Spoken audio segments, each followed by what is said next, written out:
إن المملكة العربية السعودية التي أثبتت قدرتها على الحسم والحزم إن المملكة العربية السعودية التي أثبتت قدرتها على الحسم والحزم ونصرة الأشقاء لن تألو جهداً في سبيل مساعدة الشعب السوري على تحقيق تطلعاته وطموحاته في الحرية والكرامة، وبما يحافظ على وحدة سوريا وسلامة أراضيها وحقوق أبنائها بمختلف فئاتهم وطوائفهم ومعتقداتهم. وتدعو مجلس الأمن إلى الالتزام بتطبيق قراراته ذات الصلة، بما في ذلك بيان جنيف الداعي إلى إقامة سلطة تنفيذية ذات صلاحيات واسعة تعمل على سرعة إنهاء معاناة الشعب السوري الشقيق.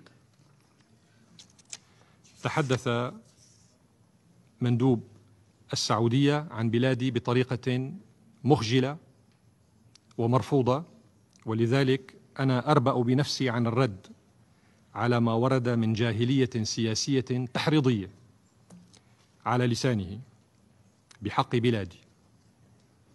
ويبدو أنه قد نسي أن البند قيد النقاش هو الصراع العربي الإسرائيلي والقضية الفلسطينية، فأضاع البوصلة وخدم إسرائيل وحماتها من حيث يدري أو لا يدري.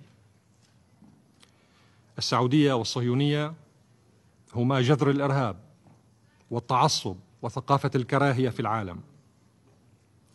ثقافة داعش من قطع للرؤوس هي ثقافة جاهلية أساساً، وهابية تكفيرية، مصدرها سعودي. لقد زرعت السياسات السعودية ثقافة سفك الدماء الطائفي في المنطقة، وستدفع ثمن سياساتها الخاطئة تلك.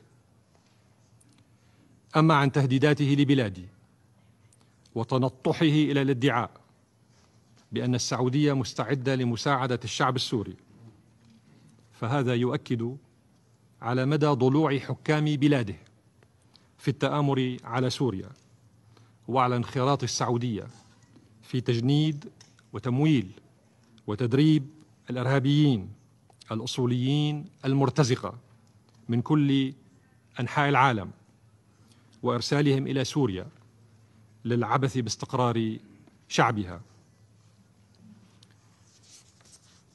إن السعودية كانت وما زالت بؤرة لثقافة الكراهية والطائفية، وهي بذلك تماثل ثقافة إسرائيل الصهيونية. وإذا كان لدى السفير السعودي فعلا صلاحية أن يهدد بلادي بما قال، فإنني أضعه أمام الامتحان أمامكم جميعا.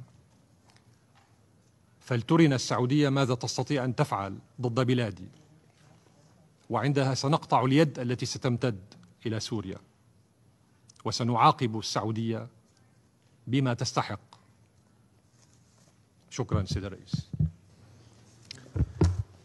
أشكر مندوب الجمهورية العربية السورية على بيانه.